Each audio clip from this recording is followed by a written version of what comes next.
नदी के किनारे आम के पेड़ पर एक बंदर रहता था और रोज मीठे मीठे आम खाता था। उसी नदी में एक मगरमच्छ भी रहता था। हर दोपहर वह नदी किनारे आकर पड़ा रहता था। बंदर आम खाकर गुठलियां नीचे फेंकता था और वह मगरमच्छ को लगती थी।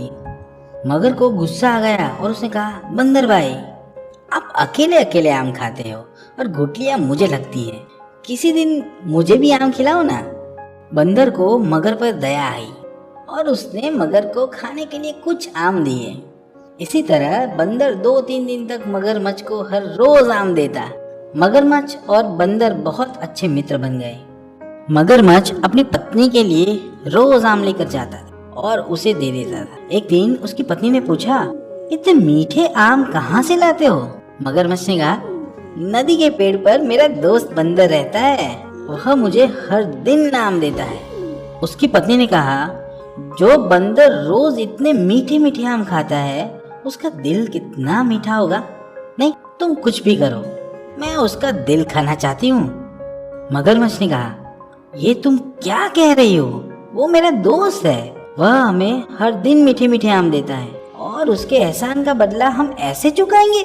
लेकिन उसकी पत्नी हट पकड़ कर बैठ गई और कहा, तुमको मुझसे ज्यादा अपने दोस्त से प्यार है। अगर तुम उसका दिल नहीं लाए तो मैं भूखी रहूंगी और अपनी जान दे दूंगी। उसकी पत्नी के खूब कहने के बाद मगरमच्छ ने बंदर का दिल लाने का वादा कर ही दिया।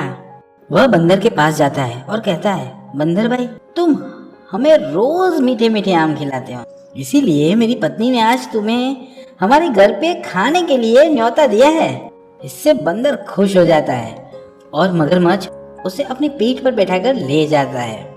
नदी के बीचों बीच आए तो मगरमच्छ ने बंदर से कहा, बंदर भाई, बात यह है कि मेरी पत्नी तुम्हारा दिल खाना चाहती है, इसीलिए मैं तुम्हें खाने का झूठा निमंत्रण देकर वहाँ ले जा रहा हूँ। यह सुनकर बंदर बहुत डर गया, लेकिन उसने चालाकी से मगर से कहा, मगरमच्छ भाई, अगर आपने पहले मुझे बताया होता तो मैं अपना दिल अपने साथ ले लेता ना। मैं अपना दिल पेड़ पर रखा आया हूँ। मूर्ख मगरमच्छ बंदर को वापस किनारे ले गया। किनारा आते ही बंदर पेड़ पर कूद गया और बोला, अरे मूर्ख, दिल भी कभी पेड़ पर रख सकते हैं क्या? ये मेरे शरीर में ही है। तूने मुझे धोखा दिया। आज से तुम्हारी और मेरी दोस्ती खत्म। यहाँ से चले जाओ। इस प्रकार बंदर की चतुराई से उसकी जान बच गई। आपदा के समय घबराएं नहीं, लेकिन धैर्य और समझदारी से काम लें।